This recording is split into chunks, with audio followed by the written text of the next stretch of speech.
യുവശബ്ദത്തിൽ നിന്ന് ജനങ്ങളുടെ നേതാവിലേക്ക്. കേരളത്തിന്റെ രാഷ്ട്രീയ വേദിയിൽ ശബ്ദങ്ങൾ ഉയർന്ന് മങ്ങുന്ന ഈ ലോകത്ത് ഒരു ശബ്ദം വ്യക്തമായും ശക്തമായും കേട്ടു. ആ ശബ്ദമാണ് ഷാഫി പറമ്പിൽ. ന്യായത്തിനും സമത്വത്തിനും വേണ്ടിയുള്ള ഒരു ശക്തമായ ആഗ്രഹവുമായി ജനിച്ച ഷാഫിയുടെ യാത്ര അധികാരത്തിന്റെ വലിയ ഹാളുകളിൽ നിന്നല്ല ആരംഭിച്ചത്. വിദ്യാർത്ഥി ജീവിതത്തിലെ ചർച്ചകളിലും സ്വപ്നങ്ങളിലും നിന്നായിരുന്നു. കോളേജ് കാലത്ത് കേരള സ്റ്റുഡൻസ് യൂണിയൻ മുഖേന വിദ്യാർത്ഥി രാഷ്ട്രീയത്തിലേക്ക് ഷാഫി കടന്നു. അവിടെ അദ്ദേഹം സംസാരിക്കാനുള്ള കഴിവ് മാത്രമല്ല, കേൾക്കാനുള്ള ശക്തിയും കണ്ടെത്തി. സാധാരണ ജനങ്ങളുടെ പ്രശ്നങ്ങൾ, യുവാക്കളുടെ സ്വപ്നങ്ങൾ, മാറ്റത്തിനുള്ള ആവശ്യം, ഇവയെല്ലാം അദ്ദേഹം മനസ്സിലാക്കി. അവനൊരു സാധാരണ വിദ്യാർത്ഥി നേതാവല്ലായിരുന്നു, ധൈര്യവും ദൂരദർശനവുമുള്ള ഒരാളായിരുന്നു.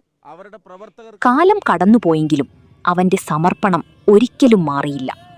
ജനങ്ങളുടെ പിന്തുണയോടെ ഷാഫി ഇന്ത്യൻ നാഷണൽ കോൺഗ്രസ് വഴി മുഖ്യധാരാ രാഷ്ട്രീയത്തിലേക്ക് പ്രവേശിച്ചു.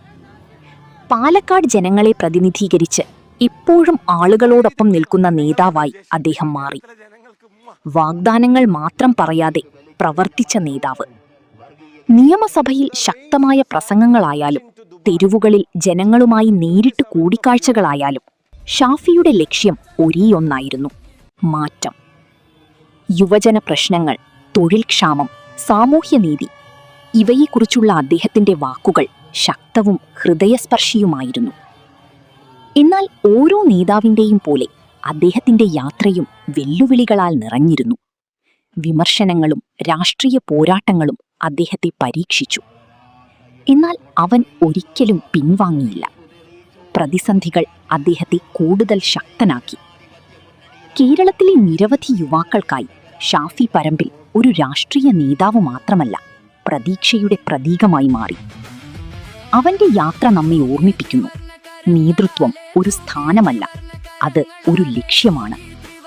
വിദ്യാർത്ഥി പ്രവർത്തകനായി തുടങ്ങിയ ഒരു യാത്ര ഇന്നൊരു ജനപ്രിയ നേതാവായി വളർന്നു. ഇനിയും എഴുതപ്പെടാനുള്ള ഏറ്റവും ശക്തമായ അധ്യായങ്ങൾ മുന്നിലുണ്ട്. 2026 നിയമസഭാ തെരഞ്ഞെടുപ്പിൽ കോൺഗ്രസ് പാർട്ടിയുടെ തിളക്കമാർന്ന വിജയത്തിനു വേണ്ടി ഷാഫി പറമ്പിൽ എംപിയുടെ നേതൃത്വത്തിൽ നടത്തിയ പ്രചരണം നമുക്ക് വിസ്മരിക്കാൻ പറ്റാത്തതാണ്. ഷാഫി ഓടിയെത്തിയ എല്ലാ നിയോജക മണ്ഡലങ്ങളും വിജയത്തിലെത്തിക്കാൻ ഷാഫിക്ക് കഴിഞ്ഞിട്ടുണ്ട്.